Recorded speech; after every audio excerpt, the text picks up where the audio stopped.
आज हम चर्चा करेंगे रस भेदीय। अध्याय का नाम है रस भेदीय। यानी हमारे भोजन के अंदर 6 प्रकार के रस पाए जाते हैं। इस अध्याय में षड रसों की उत्पत्ति, यानी 6 रस कैसे उत्पन्न होते हैं, उसमें कौन कौन से महाभूत, महाभूत का मतलब कंटेंट्स या क्या बोलते हैं उन लोग, तत्व। तो तत्व ज्ञान की चर्चा हम करने वाले हैं आज। उन तत्वों के लक्षण क्या होंगे और शरीर में उनके क्या कार्य होते हैं, इस अध्याय में बताया। पहले तो उत्पत्ति के बारे में देखेंगे कि ये जो रस है किन महाभूतों के कारण उत्पन्न होते हैं। वैसे तो सभी महाभूत सभी रसों में होते हैं, लेकिन फिर भी प्रधानता किन की होती है, यानी मुख्य लीडिंग रोल में कौन पाए जाते हैं।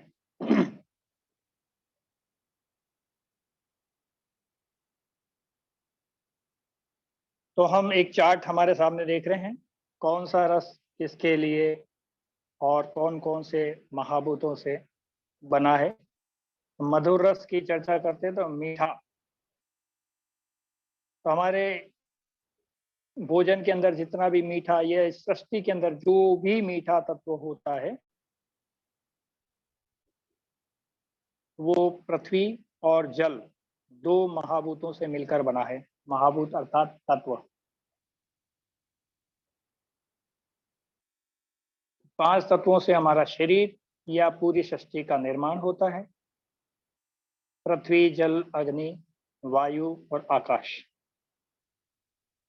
अब कौन कौन से रस में कौन से महाभूत की अधिकता या प्रधानता होती है, इसका चार्ट हमारे सामने, इसकी चर्चा आज करने वाले हैं। क्योंकि आयुर्वेद कहता है मध्यम रही है, यानी सब रस हमारे शरीर में लगभग जितने होने चाहिए, जितना तयशुदा है। जब इस मशीन का निर्माण हुआ, ये जीवन का ये शरीर रूपी मशीन या इस सृष्टि का निर्माण हुआ, तो इस सृष्टि के निर्माण में 5 तत्वों के महत्व को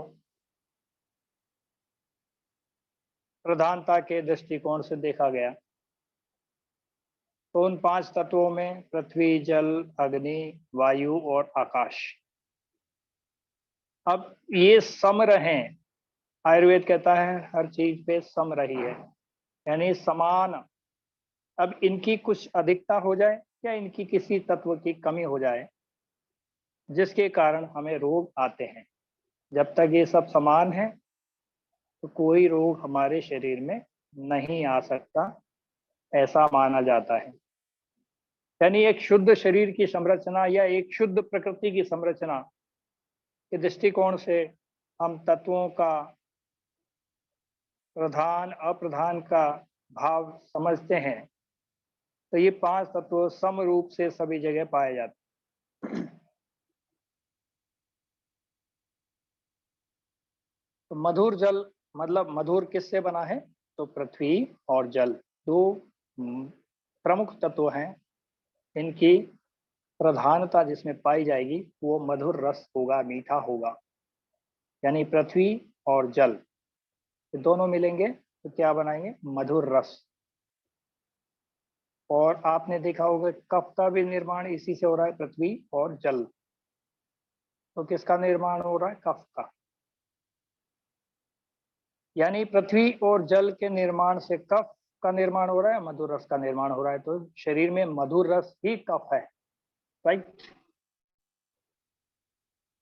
मधुर रस की वृद्धि, कफ की वृद्धि, और कफ की घटोत्तरी या कमी, मधुर रस की कमी।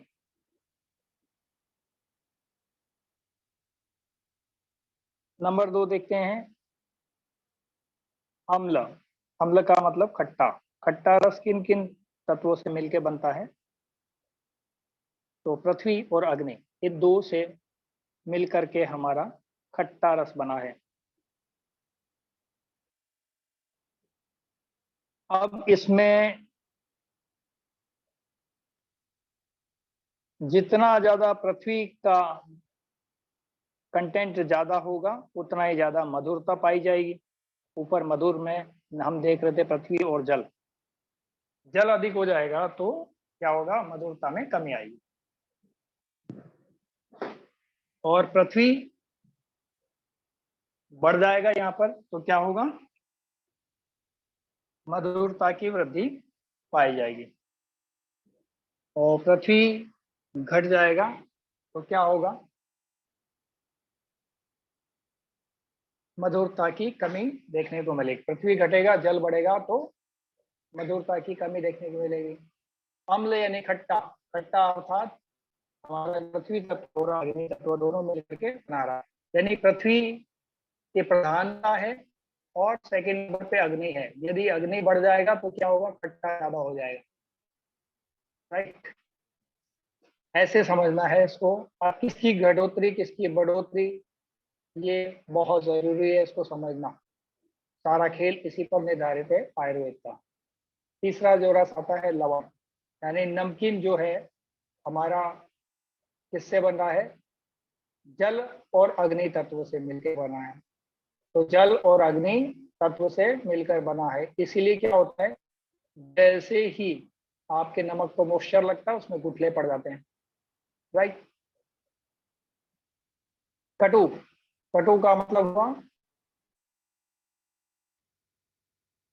तीखा या चरपरा। काली मिर्च समझ लीजिए, मिर्च समझ लीजिए। तो अब ये तेज तेज है, बहुत ज्यादा मुंह जलाता है, तो अब अग्नि तत्व तो हो गया। राइट, प्रधान इसमें, और वायु उसका सेकेंड एलिमेंट हो गया। तो फर्स्ट एलिमेंट इसमें क्या हुआ, अग्नि तत्व, और दूसरा तत्व हुआ वायु। इन दोनों से मिलके इनकी दोनों की प्रधानता होगी तो क्या माना जाएगा, चरपरा या तीखा। तिक्त यानी कड़वा, कड़वा जो रस है वो किससे बनता है, जैसे करेला है इसके अंदर कड़वा रस, ये आकाश तत्व और वायु तत्व से मिलकर बना है। कषाय रस, कषाय रस कैसे बनेगा, कषाय रस पृथ्वी और वायु से मिलकर बना होता है, पृथ्वी और वायु। अब आप देख रहे हैं कि ऊपर के जो एक और दो तत्व हैं, दो तत्वों में पृथ्वी तत्व की प्रधानता पाई जा रही है, जिसमें मधुर और अम्ल,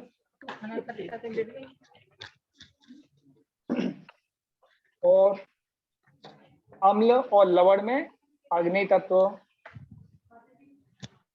पृथ्वी तो है लेकिन अग्नि भी उसमें बहुतायत है।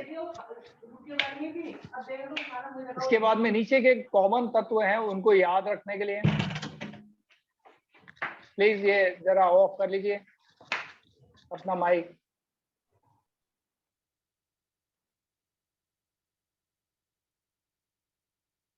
तो लवण, लवण में भी जल और अग्नि। अब नीचे के जो कटु, तिक्त और कषाय, ये तीनों क्या कर रहे हैं, बॉडी में से सफाई करने का काम करते हैं। तो हमने अभी पढ़ा था वात के बारे में, ट्रांसपोर्टेशन का काम करता है वात। तो वायु जो तत्व है हमारी बॉडी में क्या कर रहा है, ट्रांसपोर्टेशन का काम कर रहा है, किसी भी तत्व को इधर उधर ले जाना है। तो इसी के दबाव के कारण हमारे सारी क्रियाएं संचालित होती हैं। बॉडी से बाहर निकालने का कोई भी काम होगा वायु की प्रधानता से। बच्चे का गर्भाशय से बाहर आना हो, थूकना, खांसना, छींकना, ये सब जो है वायु की प्रधानता मानी जाती है। तो कटु, तिक्त और कषाय वो अलग विषय हो गया, थोड़ा उन पर हम बाद में चर्चा करेंगे। तो तीन रसों का निर्माण जो किससे हो रहा है, इसमें कॉमन क्या है, वायु है ना। आप कटु यानी चरखा है, चरपरा है, इसमें अग्नि की प्रधानता होगी और वायु इसके सपोर्ट में होगा। ठीक है। तो आप मिर्ची का जैसे ही जीभ पर स्वाद लेते हैं तो वहां क्या होता है, जलन करता है, क्योंकि अग्नि तत्व है और वायु उसका सपोर्ट करता है। वायु क्या करता है, वहां पे ड्राइनेस ला देता है, इसके कारण जलन होता है। फिर आप पानी पी लेते हैं तो क्या होता है, शांति मिलती है ना घर के अंदर। तो उसमें वायु कम हो गया तो अग्नि अपने आप बुझ जाएगा। क्लियर। तिक्त, तिक्त का मतलब आकाश प्रधानता और वायु सेकेंडरी है इसका, इसके साथ में। तो तिक्त का मतलब कड़वा। तो इसमें जब आकाश तत्व की प्रधानता पाई जाएगी और सेकंड नंबर पे वायु। कषाय रस में क्या होगा, पृथ्वी और वायु। इस तरह से हम देखेंगे तीनों में तो वायु कंटेंट है ही कॉमन। और इसको समझने के लिए कटु का मतलब चरपरा, तीखा। तीखा आपको जलाता है तो क्या होगा, उसमें अग्नि तत्व। याद रखने के लिए आराम से जरा आप ये अपना बंद कर दीजिए वॉल्यूम, ये बहुत डिस्टर्बेंस हो रहा है प्लीज।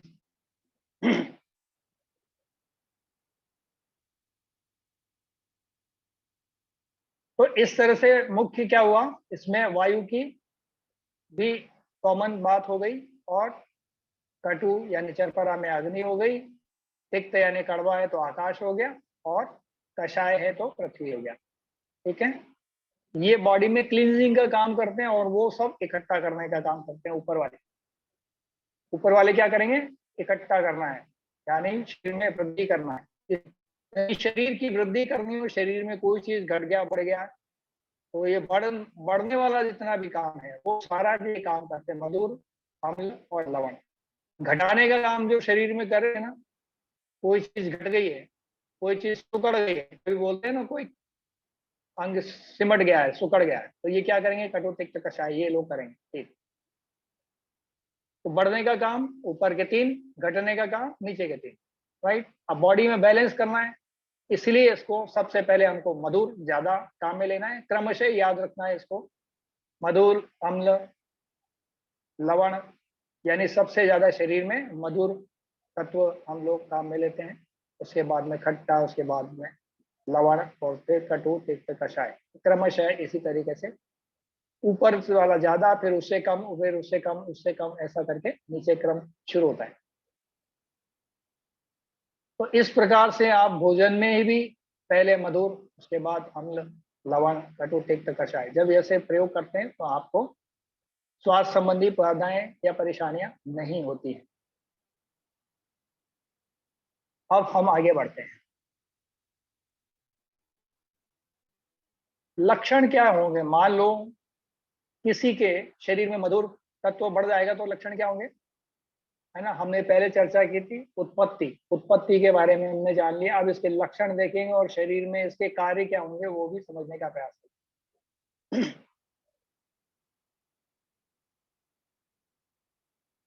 तो नंबर 1 जो हमारा क्रम है उसमें हम लक्षण, एक हमारा चार्ट बना हुआ है, उसमें पहला पहला जो है क्रमशः रसों के नाम, लक्षण देखेंगे, फिर शरीर पे उसके क्या प्रभाव, उसके कार्य क्या होंगे, और अधिक सेवन से उत्पन्न होने वाली बीमारियां क्या हो सकती हैं, उसकी संभावनाओं की चर्चा करेंगे।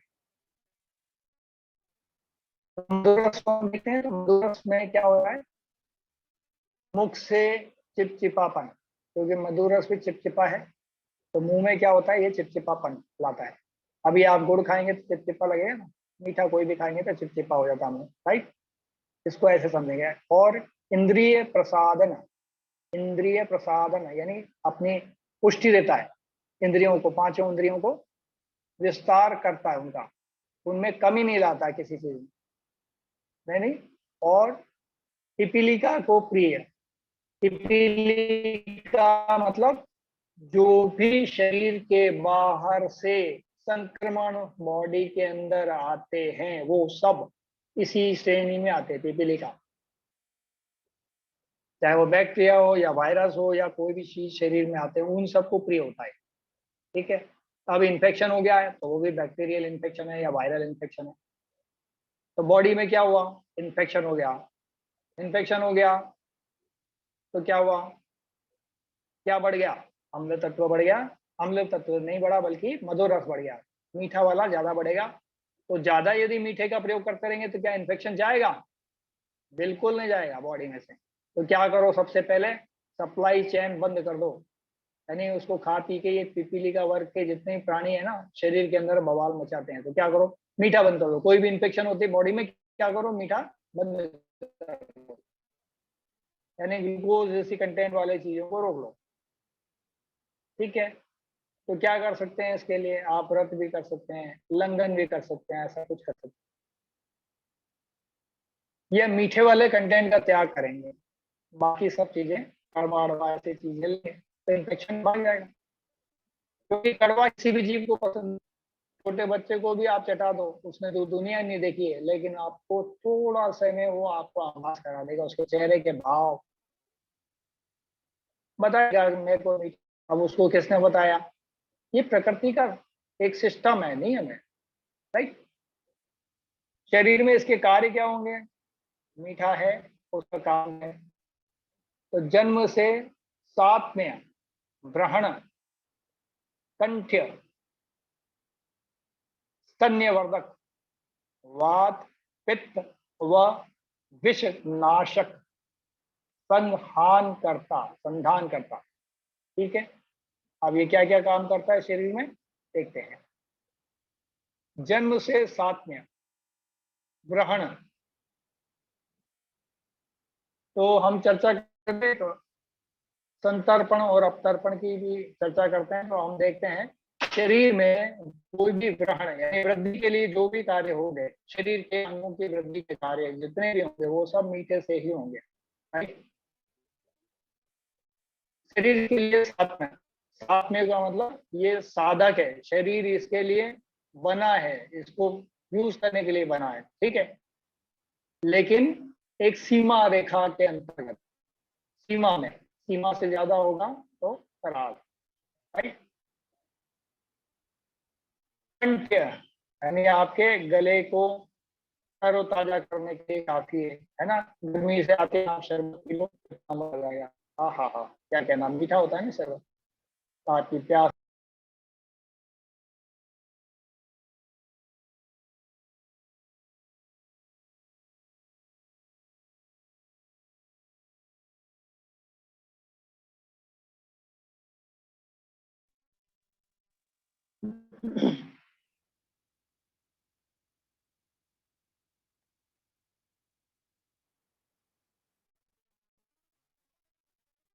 तो हमने देखा कि गले के लिए साथ में है, गले के लिए अच्छा है।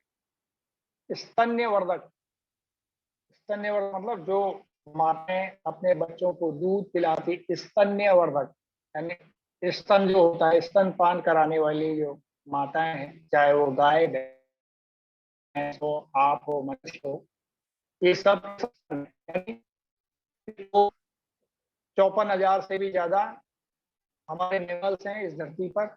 ये सब के सब जो स्तनपान कराने वाले लोग हैं, ये स्तन्यवर्धक उनके लिए, सबके लिए अच्छा है। मान लो उनके दूध नहीं आता है तो ये मधुर रस उनको देंगे, तो अपने बच्चों के लालन पालन के लिए पूरी खुराक उनको मिल जाएगी। वात पित्त, पित्त नाशक, वात का नाश करता है, क्योंकि वात ड्राइनेस लाता है, और ये क्या करता है, ये नरिशमेंट दे रहा है ना, दूर कर सकता है।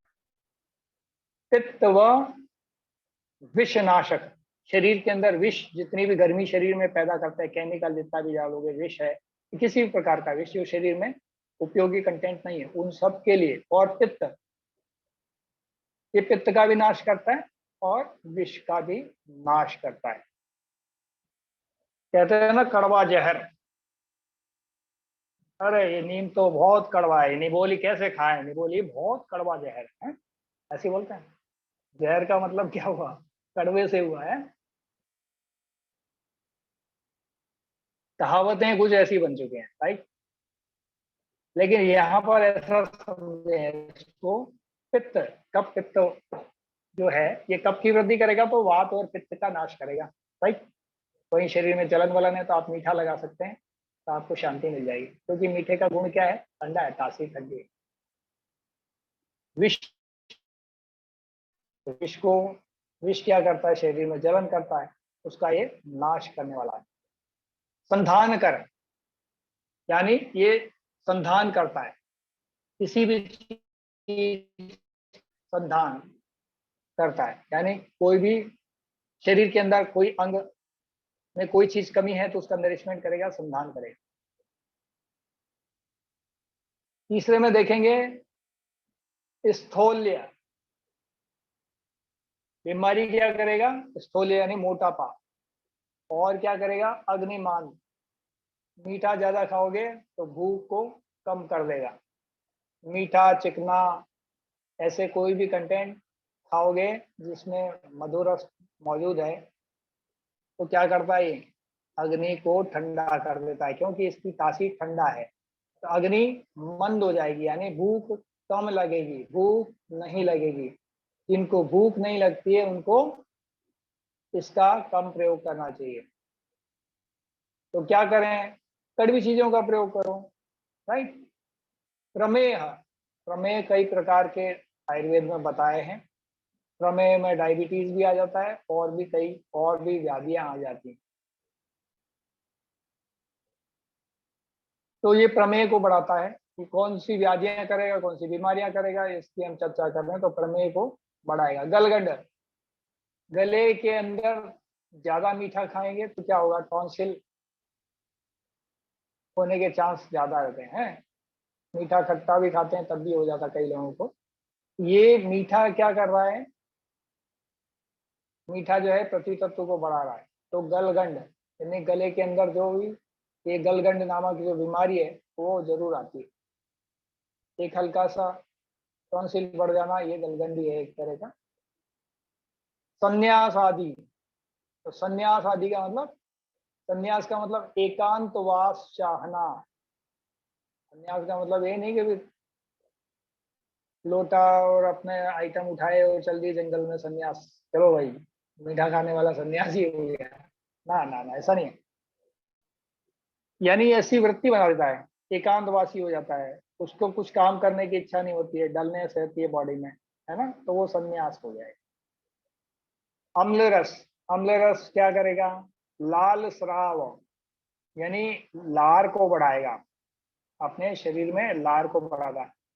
देखिए कभी आसपास से कोई घंटी उंटी बज रहा हो और आपको पता लगे कि भाई पानी पताशे वाला हमारे पास से गुजर रहा है, तो कैसा खट्टा खट्टा पानी मुंह में, मतलब मुंह में पानी आने लगता है ना, बस अभी भी सोचते ही आ जाता कई बार। तो आप लोगों के भी आ रहा हो तो अकेले अकेले जाके खा सकते हैं, राइट। तो ये क्या है? लाल श्राव यानी लार को बढ़ाने वाला। दंत हर्ष, कई बार क्या होता है खट्टा खाने से दांतों में दर्द होने लगता है। वैसे तो दांतों के लिए अच्छा होता है हर्ष, यानी खुशी का भाव देता है दांतों में, लेकिन जरूरत से ज्यादा खा लें तो क्या होगा? दांत खट्टे हो गए, कहावत है ना, दांत खट्टे हो गए, यानी दांतों में थोड़ी सी कमजोरी ला देता है।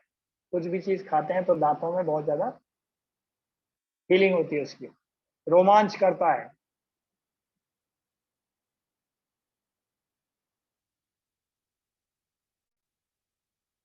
अक्षिभ्रू, संकोचन, मुख का क्षालन, ये क्या कर रहा है? यानी अक्षिभ्रू यानी आंखों की जो भुएं होती हैं, आप देखा होगा हल्की सी चटकारे लेते हुए सुकड़ती हुई नजर आती है ना। संकोचन यानी अंगों को सिकुड़ने वाला होता है, संकुचित हो जाती है ना आंखें, चेहरा, मुंह, ऐसा चटकारा लेते हैं, राइट। आप भी ले सकते हैं बिना पानी पतासे के। हमने तो अपनी तृप्ति कर ली लाल ला के मुंह में, चलिए आप भी कर सकते हैं, राइट। शरीर के, शरीर में इसके कार्य क्या हो सकते हैं कि दीपन, दीपक, दीपक का मतलब कोई दिया विया जलाना नहीं है भगवान का यहाँ पर। भूख को बढ़ाने से स्निग्धता, चिकनास लाता है थोड़ा बहुत, और शीत स्पर्शी, ठंडा है, तो हाथ लगाने में अच्छा लगता है ठंडा में। रिद्ध, वातानुलोमो, वातानुलोमक यानी वात को अपनी जगह पर काम पर लगाने वाला है। इसलिए आप जो आम पाचक ये वो बाजार में मिलते हैं ना, इनको आप जो यूज करते हैं, रिद्ध भी है, यानी हृदय को अच्छा खुशी देने वाला है और वात को अनुलोमन करने वाला है। 5 प्रकार की बात होती है, उनको अपने से काम पे लगा देता है।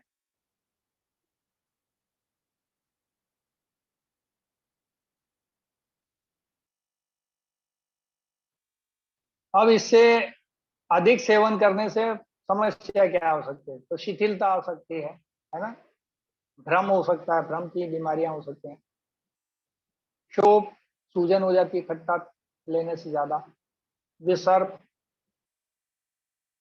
विस्फोट, ज्वर, तिमिर, यानी शरीर का टेम्परेचर बढ़ा देगा, क्योंकि इसमें क्या है, अग्नि तत्व है ना, आपको पता है खट्टे में क्या है, अग्नि तत्व और जल तत्व से मिलकर बना है। जब ज्यादा खट्टा खाओगे तो अग्नि तत्व, अभी मैंने बताया था आपको, बढ़ जाएगा। तो क्या करेगा, शरीर का टेम्परेचर बढ़ने लगेगा, कहीं भी तरीके से बढ़े। ज्वर, बुखार उखार, इन्फेक्शन को भी बढ़ा सकता है ये। बहुत सारी चीजें ज्यादा मात्रा में लेने से हो सकती है, सूजन हो जाएगी तो इन्फेक्शन भी हो जाएगा, बाकी सारी चीजें होने लगेगी। चर्चा करते हैं लवण की। लवण का मुख का स्वयंदन, कपोल, गाल में दाह। अब आप नमक जैसी चीज को मुंह में दबा कर थोड़ी देर नमक का डला ले लो और मुंह में दबा के बैठ जाओ, फिर क्या होगा, गाल होता है वो थोड़ा सा दाह हो जाएगा, उसमें दर्द वर्द चुभन ऐसी सारी चीजें होने लगेंगी, आपको अजीब सा फील होगा।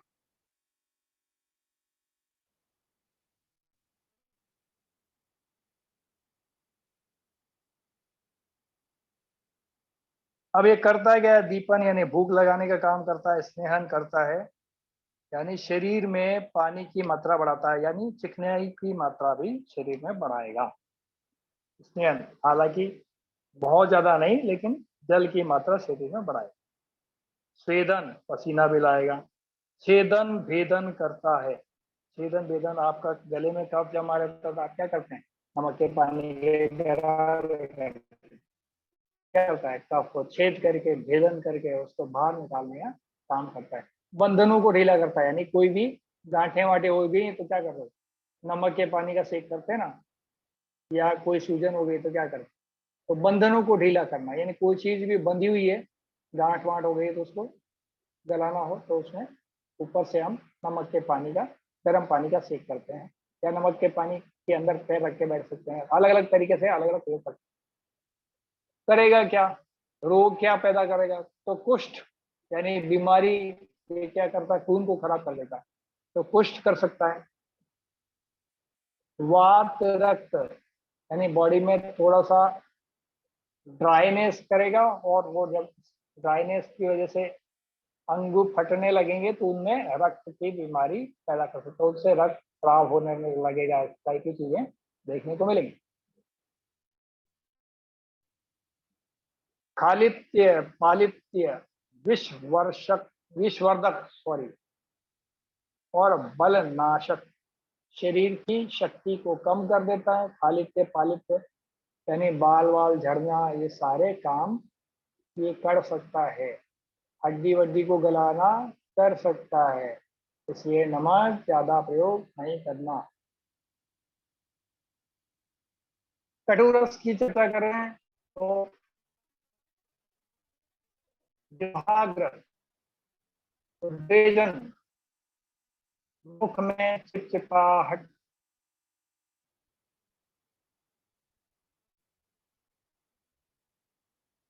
और अक्षी, नासा, सुख, स्राव, कपोल, गलदाह, गतदाह।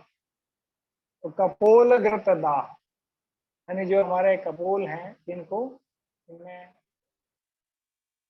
जलन कर सकता है, आंखों में भी, नासा सुख, नासा मुख स्राव, आंखों से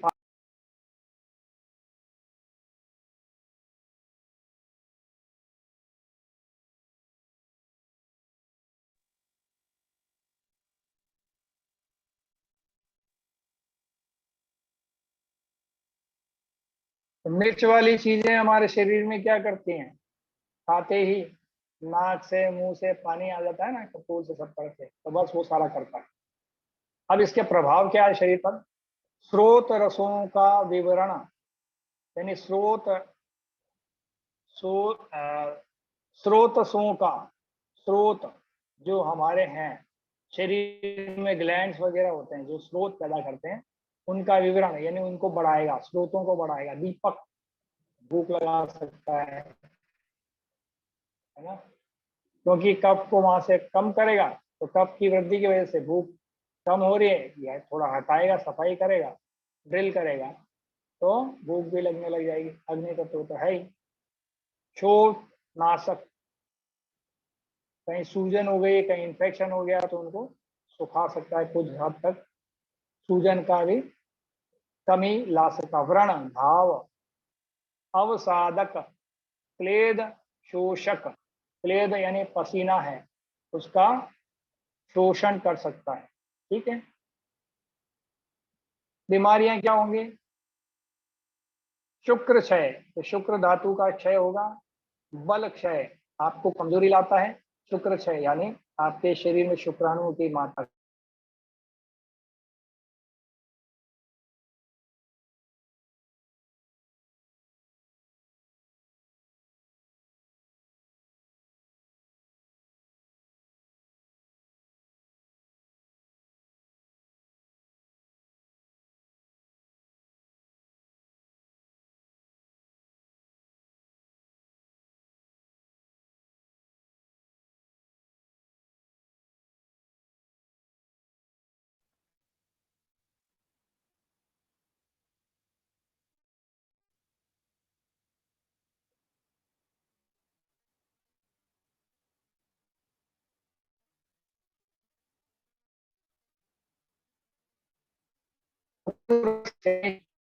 सर्परारस क्या कर रहा है?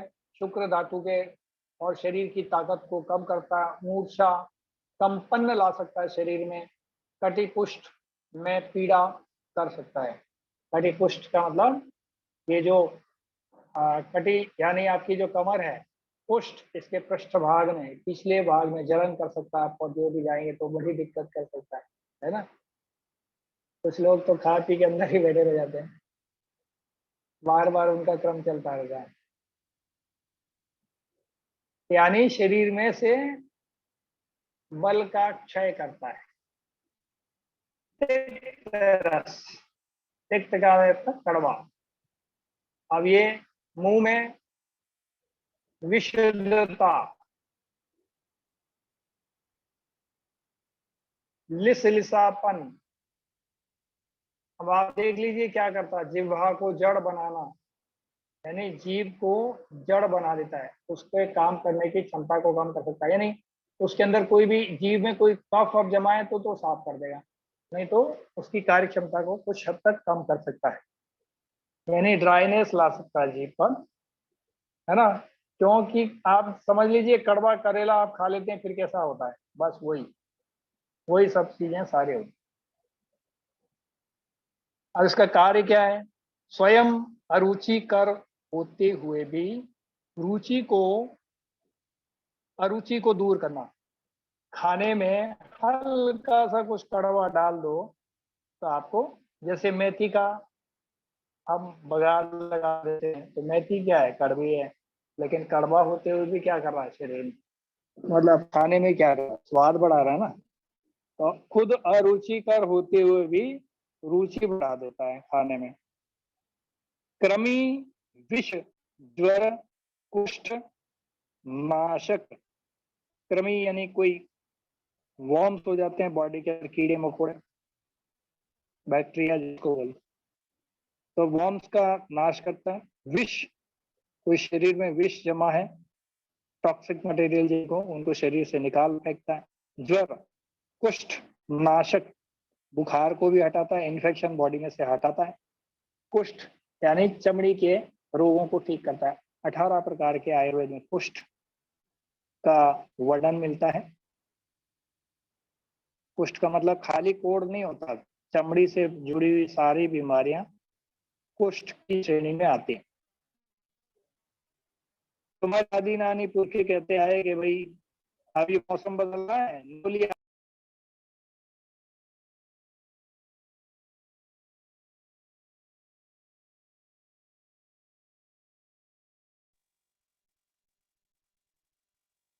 तो शरीर में सफाई का काम करता है, कुल मिला के टॉक्सिक मटेरियल को बॉडी से बाहर निकालने में सहायक है। राइट, तो इसको ऐसे समझेंगे। इसलिए इन्फेक्शन वगैरह हो जाता है बॉडी के अंदर, और बॉडी में ड्राइनेस भी लाता है। ये कड़वा रस जो भी लेंगे ये आपकी बॉडी में ड्राइनेस लाएगा। और इन्फेक्शन में क्या होता है, बॉडी में पानी की मात्रा बढ़ जाती है और मीठे की मात्रा भी बढ़ जाती है, मीठे को कंट्रोल कर देगा, राइट।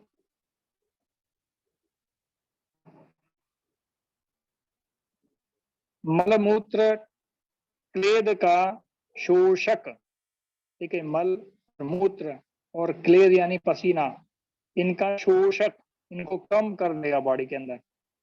यानी किसी को कॉन्स्टिपेशन हो रहा है तो क्या खाएगा, मान लो कड़वी चीजें ज्यादा खा लेगा तो क्या होगा, दिक्कत में आ जाएगा।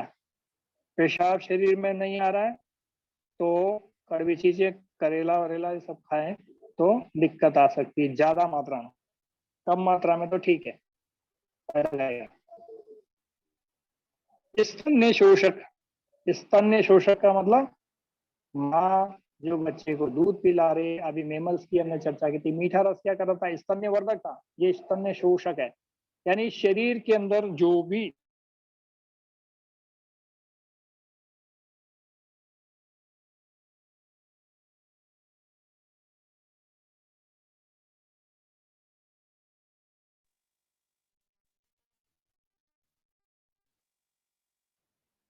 तो क्या है, ये स्तन्य शोषक है ना। तो इस तरह से ये काम करता है, ठीक। तो इसको क्लींजिंग के तौर पे भी आप देख सकते हैं, बॉडी में क्लींजिंग करना हो तो ये सफाई का कार्य भी देख सकता है। और क्या कर सकता है, मैंने कहा ना ये तीनों चीजें, तीनों नीचे के रस है ना, कटु, तिक्त और कषाय, बॉडी में क्षय पैदा करते हैं। यानी बॉडी की धातुओं को, 7 धातुओं को कम करते हैं। यानी शरीर बढ़ रहा है तो उसको घटा देंगे। शरीर में कोई चीज बढ़ गई है, आपने टेस्ट रिपोर्ट कराए, ये बढ़ गया, वो बढ़ गया, वो बढ़ गया, तो इन चीजों का, इन तीनों रसों का उपयोग करने से वो सब घट जाने वाले हैं। कोई कह रहा है कोई की कमी हो गई है, आपके शुरू के 3 रस हैं वो आपके बढ़ाने वाले हैं। तो आप चिकित्सा जब करेंगे कौन बढ़ा रही है, कौन रस बढ़ा रहा है, कौन रस घटा रहा है, ठीक है। को कम कर दिया यानी घटाएगा। और वात रोगों की उत्पत्ति करता है। वात रोग कौन कौन से हो सकते हैं, शरीर में कहीं भी दर्द वर्द ये सब। अब किसी को दर्द वर्द है तो कड़वी चीज खानी चाहिए क्या, आप कह दोगे नहीं नहीं ये तो बढ़ा देगा, तो टेंशन वाला काम कर देगा, राइट।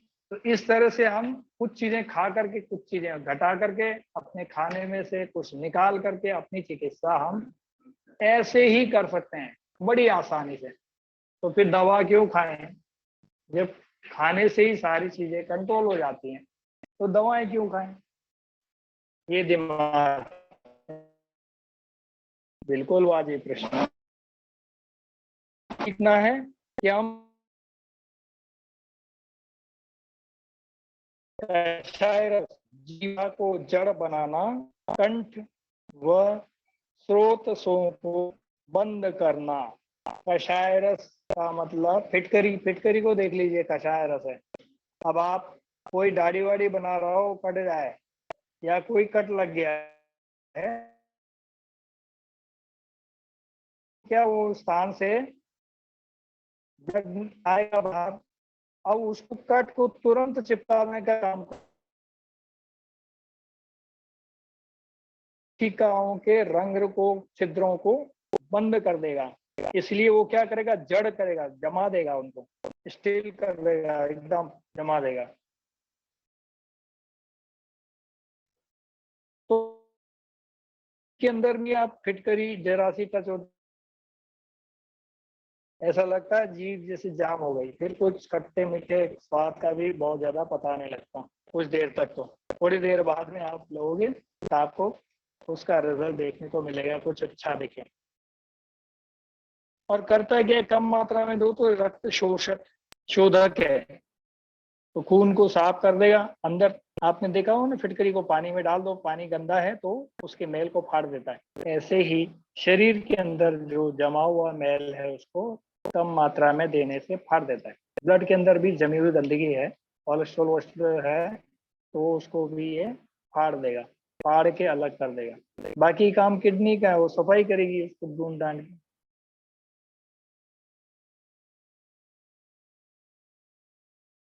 और स्तंभक यानी किसी चीज को कोई बहरा है तो उसको रोक देगा। स्तंभक,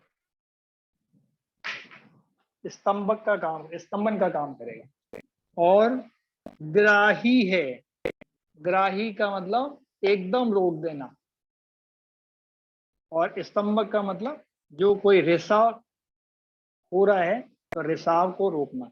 ग्राही यानी बहती हुई चीज को रोकना, ये रिसाव को रोकना। व्रण रोपक, व्रण का मतलब घाव, रोपक यानी उसको ठीक करने वाला।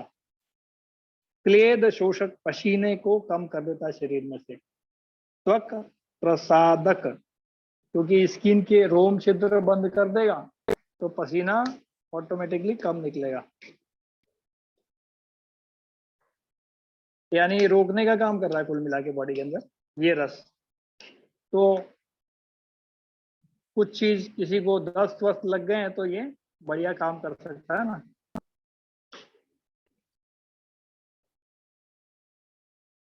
त्वक प्रसादक, ये इस तरह से कुल मिला के है, एकदम कोई भी बहती हुई चीज को रोकना। अब ये कहाँ कहाँ पे मिल जाएगा आपको? धनिया पत्ती के अंदर मिल जाएगा, और बाकी आपको और भी कई कंटेंट में मिल जाएगा, तो वो आपको ढूंढने हैं और उनका इस्तेमाल करना है। फिटकरी में तो है ही है। अब इसको ज्यादा मात्रा में ले लेंगे तो क्या होगा? हृदय पीड़ा, ये क्या करेगा? हार्ट को जाम कर देगा, दिक्कत कर सकता है ज्यादा मात्रा में ले लिया। अब हार्ट के ब्लॉकेज हो गए हैं तो कम मात्रा में देने में तो फायदा करेगा, ज्यादा होगा तो तुरंत हार्ट को वहीं रोक देगा, जाम कर देगा।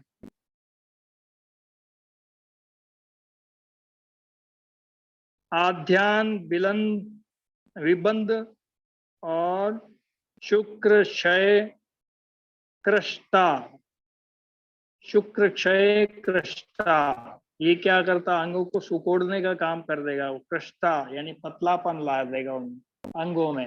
हाथ स्किन कोई ज्यादा मोटी है तो उसको पतला कर सकता है।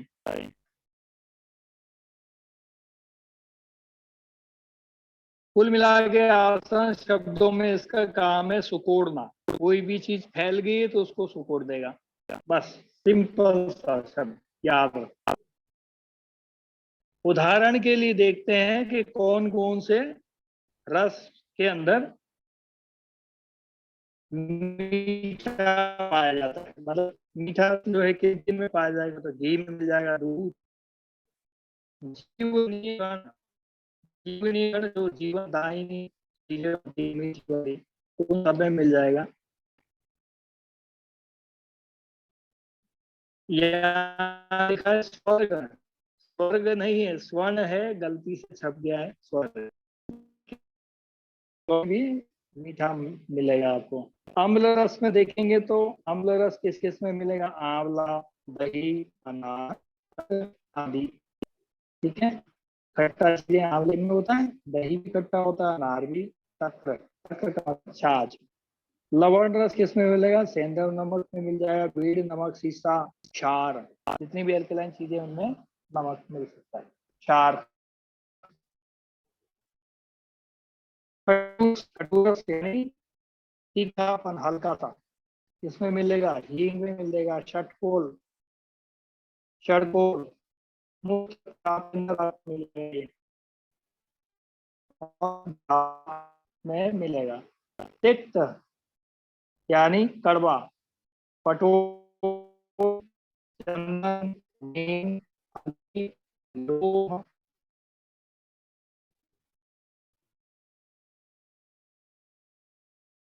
महत, पंचमूल आदि में मिलेगा। ये एक जड़ी बूटी का नाम है। कषाय रस किसमें मिलेगा? तो हर्ड में मिलेगा, बहेड़ा, हर्ड, बहेड़ा, मधु, शहद भी। आप मोटे को पतला कर देता है, में भी रस जाए, इसलिए यह आपको सुकोड़ देता है। और चाशनी वाले में नहीं मिलेगा, जिसको चाशनी वाला जो बाजार में मिलता है शहद, उसमें ये सब नहीं मिले। वो तो वजन बढ़ा देगा आपका, कमर का कमरा बना देगा। मीठा ज्यादा खाओगे तो कमर का कमरा बना देगा। अब कमरे का कमर करना है तो ये कषाय रस बढ़िया काम करता है। उसमें हार्ड भी है, बहेड़ा है, मधु, अंजन, कमला आदि। ठीक है, इस तरह से हम इसको समझ सकते हैं। अब अपवाद क्या है? अपवाद इसके देखें,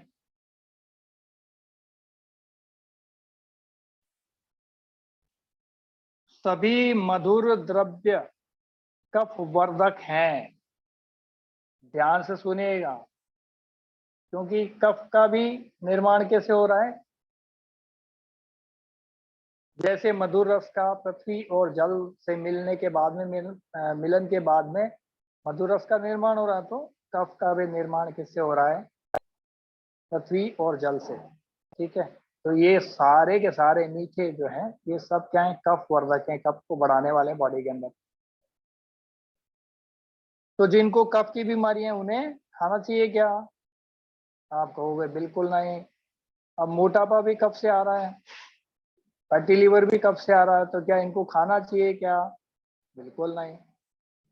अब ये क्या क्या है इसके अपवाद क्या है? गेहूं, गेहूं भी कफकारी होते हुए भी आपको बहुत ज्यादा मोटापा नहीं बढ़ाता, ये साथ में है। मूंग, मूंग भी अपवाद है इसका। मधुर है, लेकिन मधुर से जो नुकसान होते हैं वो नुकसान ये नहीं करेगा। जांगल मांस, ये पशुओं का मांस जो है, उसका जो रस होता है वो भी आपको फैट नहीं करेगा। मतलब ये मधुरस होते हुए भी ये नहीं बढ़ाएगा। मधु यानी शहद, शहद मीठा है लेकिन फिर भी आपका वजन नहीं बढ़ाता। शर्करा को छोड़कर, देसी खांड मतलब शर्करा, उस समय ये चीनी तो थी नहीं, जिस जमाने में ये ग्रंथों की रचना हुई तो उस समय तो शर्करा होती थी, यानी देसी खांड, मिश्री, धागे वाली मिश्री, देसी खांड। सभी अम्ल द्रव्य पित्तवर्धक हैं। सभी अम्ल वर्धक, अम्ल जो है, अम्ल यानी खट्टे पदार्थ, ये क्या करते हैं? बॉडी में पित्तवर्धक हैं, एसिड को बढ़ाते हैं। लेकिन अपवाद में क्या आएगा? दारिम, दारिम का मतलब अनार, आंवले को छोड़ करके ये दोनों क्या कर रहे हैं? खट्टे होते हुए भी आयुर्वेद में खट्टा नहीं माना है। आप इन दोनों का मजा, खट्टे का लेना है तो मजा इन दोनों का ले सकते हैं। तो जिनको खटाई मना है उनको हम दारिम, अनार और आंवला दोनों दे सकते हैं। सभी लवण आंखों के लिए अपथ्य हैं। आंखों के लिए क्यों अपथ्य हैं? क्योंकि अग्नि तत्व इनमें ज्यादा रहता है लवण में, और मॉइस्चर भी ज्यादा रहता है, तो आंखों में से पानी आना, ये सब परेशानियां शुरू कर सकता है और भी कई बीमारियां पैदा कर सकता है। लेकिन क्या है इसका अपवाद? क्या है? सेंधा नमक जो है उसको छोड़ करके सभी प्रकार के लवण नुकसान करते हैं, आंखों के लिए गर्मी लाते हैं, इससे रोशनी कम होती है। तो सभी नमक से आंखों की रोशनी कम होती है, नुकसान करता है, तो क्या करो? सेंधा नमक खाओ। सभी तिक्त व कटु रस, सभी तिक्त और कटु यानी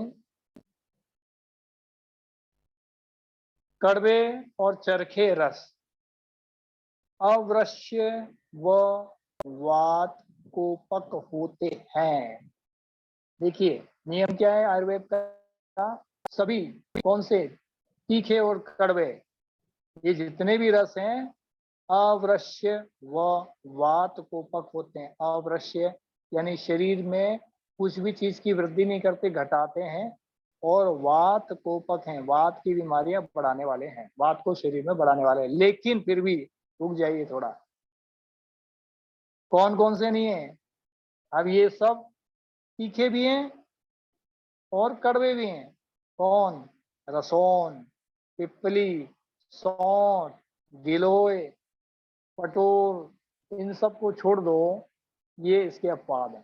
ठीक है, तो यानी आपको तीखे और कड़वे रस का मजा लेना है तो इनसे ले भी लो, खाने में स्वाद भी बढ़ा लो, लेकिन नुकसान भी नहीं होगा।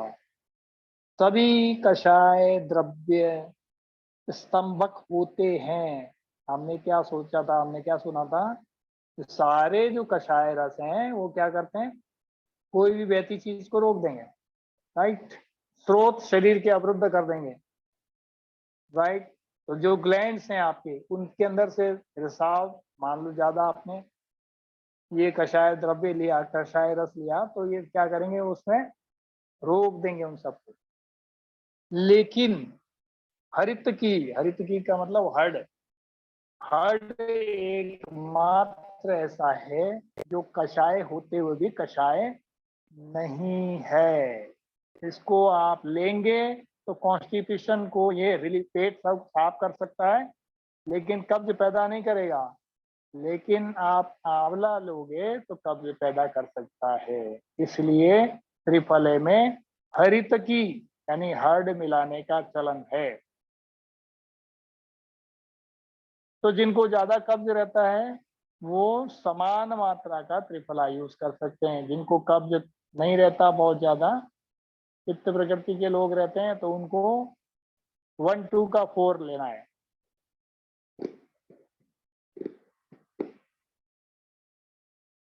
1:4 रेशो लेना है। तो 1 क्या, हर्ड, बहेड़ा और आंवला, 1:2 का 4। सभी कषाय द्रव्य स्तंभक होते हैं हरितकी को छोड़कर, ये हमने जाना। अब हम ये देखते हैं कि इनमें भारी कौन और हल्का कौन, इनके क्रम को कैसे समझें। पचने में कौन भारी है, कौन पचने में हल्का, राइट। तो गुरु, गुरु का मतलब भारी, तो सबसे ज्यादा भारी कौन होगा?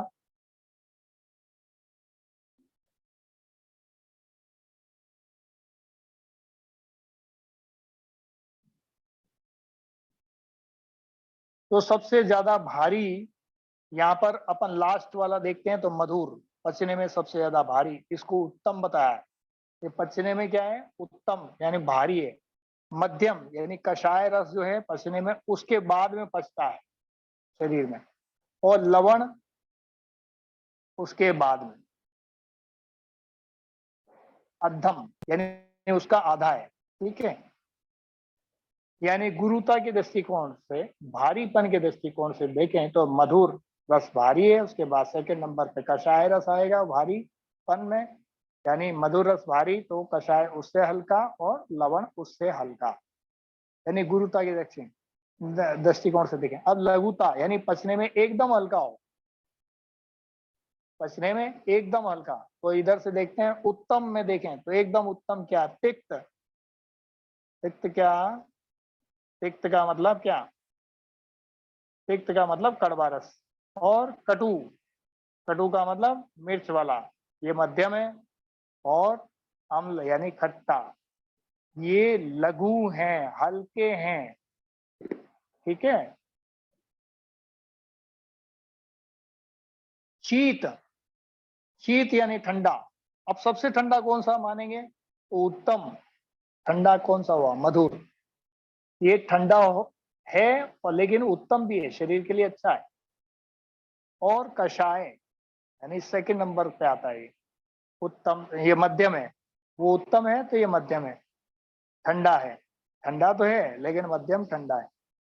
और तिक्त, तिक्त जो है ये कड़वा रस जो है सबसे ज्यादा ठंडा। यानी इन तीनों में देखें, इन 6 रसों में देखेंगे तो सबसे ज्यादा मधुर ठंडा है, उससे कम ठंडा देखें तो कषाय, फिर उसके बाद में तिक्त।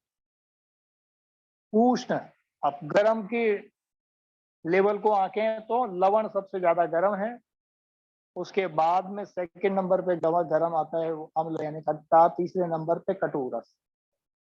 गर्म की दृष्टिकोण से तासीर जिसकी गर्म है उसके हिसाब से। कटु का मतलब मिर्च वाला, चरपरा, ये तीसरे नंबर पे आता है।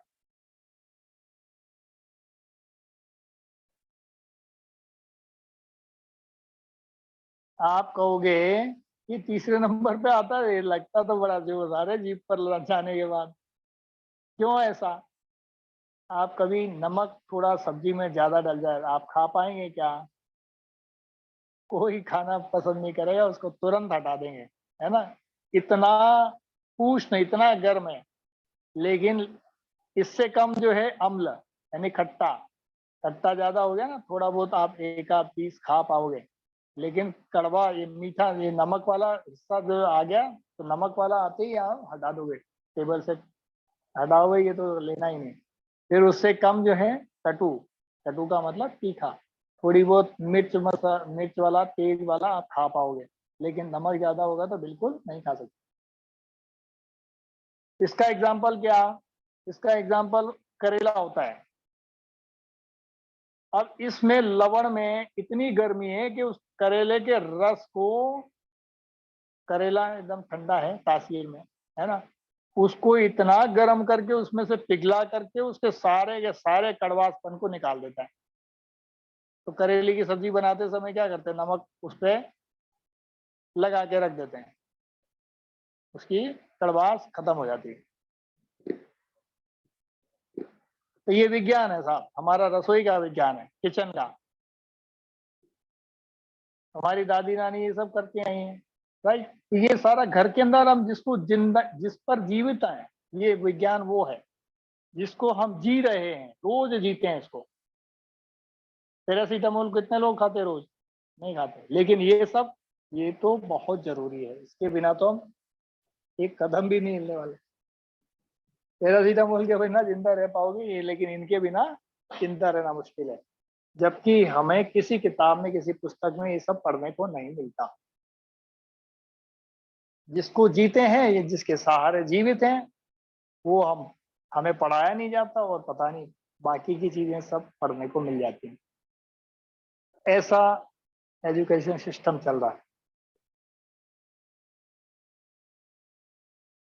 स्निग्ध यानी चिकना है, सबसे चिकना कौन सा है? मधुर रस, मीठा। फिर उसके बाद में खट्टा, फिर उसके बाद लवण। ऐसे रूक्ष यानी ड्राइनेस बॉडी में पैदा कर देगा, वो क्या है? कषाय रस, सबसे ज्यादा एकदम से। फिर उसके बाद में कटु, कटु का मतलब कौन सा?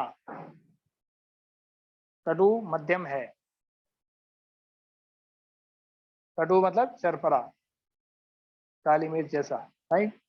और फिर उससे और रूक्ष यानी तिक्त, तिक्त का मतलब कड़वा।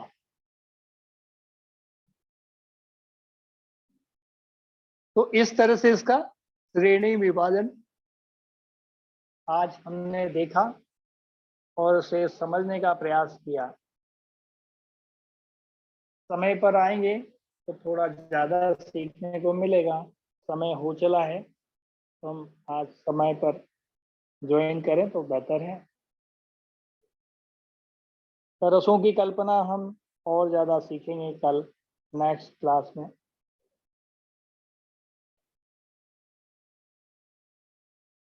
तो आज इसी पर कोई आपका कोई प्रश्न बनता है तो आप इसे।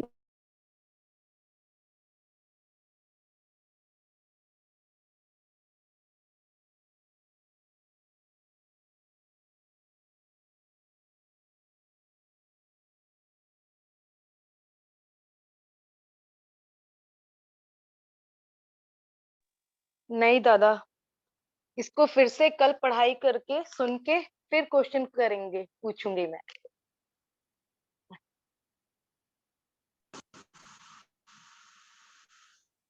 क्योंकि इतनी जल्दी दिमाग में नहीं घुसता है। कोई इसको सवाल आपका?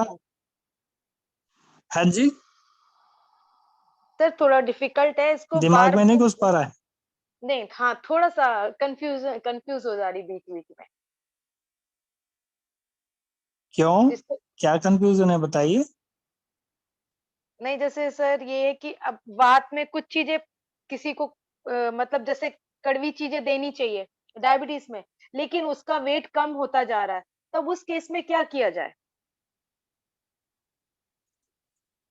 क्योंकि अच्छा डायबिटीज तो अच्छा। कम करेगी कड़वी चीजें, और वो लेकिन मैंने देखा है डायबिटिक लोग पतले हो जाते हैं धीरे-धीरे, मसल लॉस होता है उनका। तो उस केस में क्या किया बिल्कुल जाएगा? बिल्कुल, मसल होता है, बल्कि गल रहा होता है मसल्स। गल रहता है। जी, क्यों जी। गल रहा है समझिए, क्यों गल रहा है वो? उसमें इन्फेक्शन हुआ है ना। जी दादा। उसमें मीठा ज्यादा हो गया है, चीनी ज्यादा इकट्ठी हो गई है, इन्फेक्शन हो रहा है। और आपको पता होगा कि आप जब नींबू का मुरब्बा बनाएंगे, है ना, जी। नींबू खुद अपने आप में दुनिया को गला सकता है, लेकिन वो मीठा जो है उसको भी गला देता है, उसके छिलके तक को गला देता तो जी दादा, नींबू का सेवन करना चाहिए इसमें? है।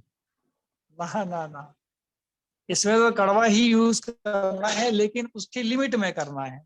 उसके जी, लेवल को देखने के बाद, उसके आकलन करने के बाद में, ये चिकित्सा का विषय है। ये जी, जी, चिकित्सा जी। के जब अध्याय में हम जुड़ेंगे, इनको जी समझेंगे, दादा। रसों को समझना है ना। जी, जी, ये जी। सवाल तो बढ़िया है, बड़ा जी मजेदार दादा। सवाल।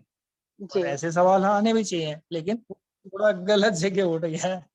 अगली बार से अपन अभी जी अपन दादा। रसों के बारे में जाने, है जी, ना। जी, जी, जी, जी। प्रणाम इस तरह दादा। से हम इसके हुँ, भारीपन, हल्केपन, इसकी सारी चर्चा कर पाते हैं। जी प्रणाम, जी, सभी को नमस्कार। जी। थैंक यू सो मच दादा। Thank you. Okay, welcome. तो क्लास समापन करें, किसी का कोई प्रश्न नहीं हो तो। जी दादा। ओके, सभी को प्रणाम।